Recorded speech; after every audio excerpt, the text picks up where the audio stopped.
বাংলাদেশ 100 জন মুসলমান, এখানে আপনার ইসলাম প্রচার করার কোনো দরকার নাই। যদি পারেন ভারত যান, চীনে যান, যেখানে মুসলমান নাই এখানে যাই আপনি ইসলাম প্রচার করেন।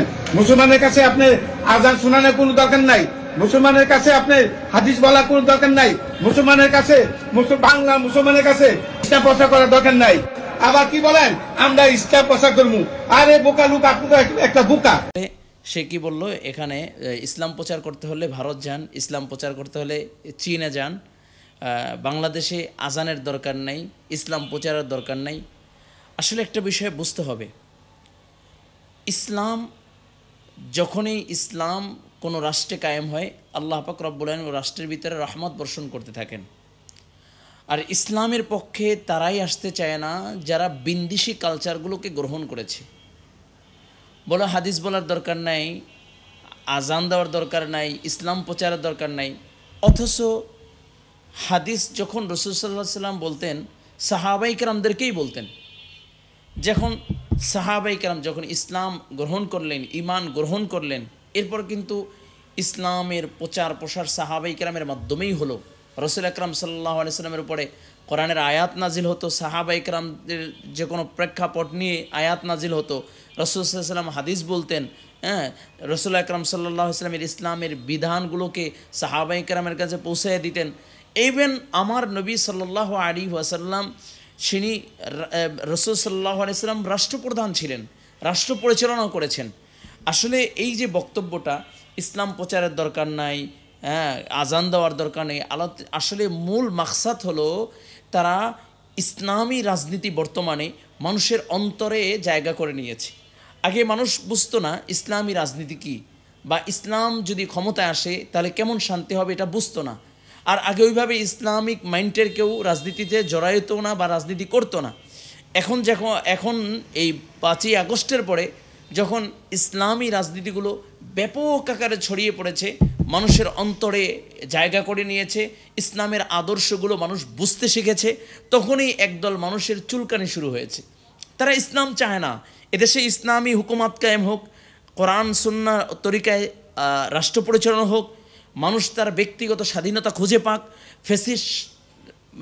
ফেসিস্টদের আক্রমণ থেকে, আগ্রাসন থেকে মানুষ পরিত্রাণ পাক, এটা এক শ্রেণীর মানুষ চায় না। এই জন্য যারা চায় না, যেমন ইসলাম আসলে চাঁদাবাজি করতে পারবে না, টেন্ডারবাজি করতে পারবে না, ইসলাম আসলে অন্যের মাল ঠকায় খাইতে পারবে না, ইসলাম আসলে লুটপাট হবে না, ইসলাম আসলে দুর্নীতি হবে না, ইসলাম আসলে সুদ ঘুষ থাকবে না, এইটা যখন চিন্তা ভাবনা করে, তখন এক শ্রেণীর লোক ইসলামের বিরুদ্ধাচরণ কইরা, ইসলামের ভুল ধইরা, ইসলামের ভুল বুঝাইয়া মানুষকে ইসলাম থেকে সরাইতে চায়। আসলে যতই ইসলামের কোরআন হাদিসের ভুল ধরতে যায় মানুষ, ততই সংশোধন হয়। ইতিপূর্বে বহু ইতিহাস আমরা শুনেছি। এই জন্য আমি যে বক্তব্যটা দিয়েছেন, তার যদি আগ্রসী মন মানসিকতা নিয়ে যদি সে বক্তব্য দেয় আজান লাগবে না, ইসলামের বিধান লাগবে না, প্রচার প্রসার লাগবে না, তাহলে আমি বলবো অবশ্যই আপনি তওবা করে কালিমা পড়ে মুসলমান হবেন। একটা বিষয়, ইসলামের কোনো বিধান, যেমন নামাজ, একজন মানুষ নামাজ পড়ে নাই, সে গুনাহগার হবে। কিন্তু কেউ যদি বলে নামাজ লাগবে না, অবশ্যই সে কাফের হয়ে যাবে। কেউ যদি বলে, যেমন ইসলামী হুকুমত, খেলাফত, ইসলাম দিয়ে কোরআন সুন্নাহর আলোকে রাষ্ট্র পরিচালনা করা, এটা ফরজ।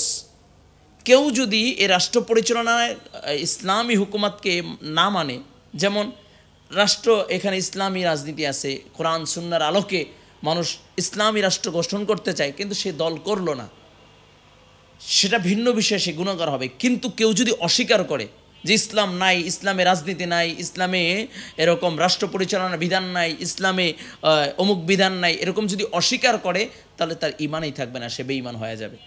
এই জন্য যারা বক্তব্য দেন, আমি বিনয়ের সাথে অনুরোধ রাখবো, আপনি মুসলমান, এই যিনি বক্তব্য দিচ্ছেন হয়তোবা সম্ভবত আমার বাবার বয়সী বা বাবার চেয়েও বয়স বেশি হবে। আমরা ইসলাম প্রচার করব। আরে বোকা লোক, আপনি তো একটা বোকা। আপনি জানেন বাংলাদেশ 95 জন মুসলমান, আপনি ইসলাম প্রচার কি করবেন? এই যে বাংলাদেশে 95% মুসলমান, আপনি ইসলাম প্রচার কি করবেন?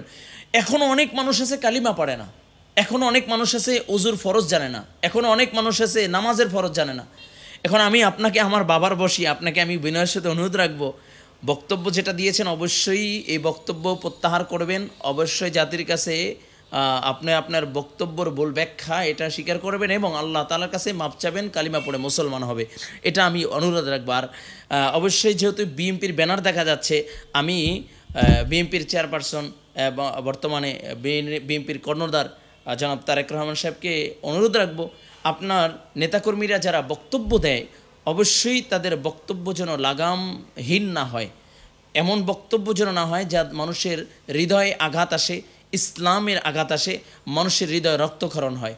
আপনি একটি দল করেন সেটা ভিন্ন বিষয়, আরেক ব্যক্তি আরেকটা দল করতে দল পার্থক্য মতভেদ থাকবেই, এটা বাস্তবতা। যার যে খুশি যে দল করবে, কিন্তু কারো ব্যক্তি স্বাধীনতায় হস্তক্ষেপ করবেন, ইসলামকে নিয়ে কটূক্তি করবে, এটা আসলে বেমানান। এই জন্য আমি আপনার কাছে অনুরোধ রাখবো, বা বিএনপির কর্ণধার যারা আছেন তাদের কাছে অনুরোধ রাখবো, যারা বক্তব্য দিবে অবশ্যই যেন সীমাবদ্ধতার ভিতরে, কাউকে আক্রোশমূলক, ইসলামকে আঘাত করে যেন কোনো বক্তব্য না আসে, এটাই আমি উদারত আহ্বান রাখবো ইনশাআল্লাহ।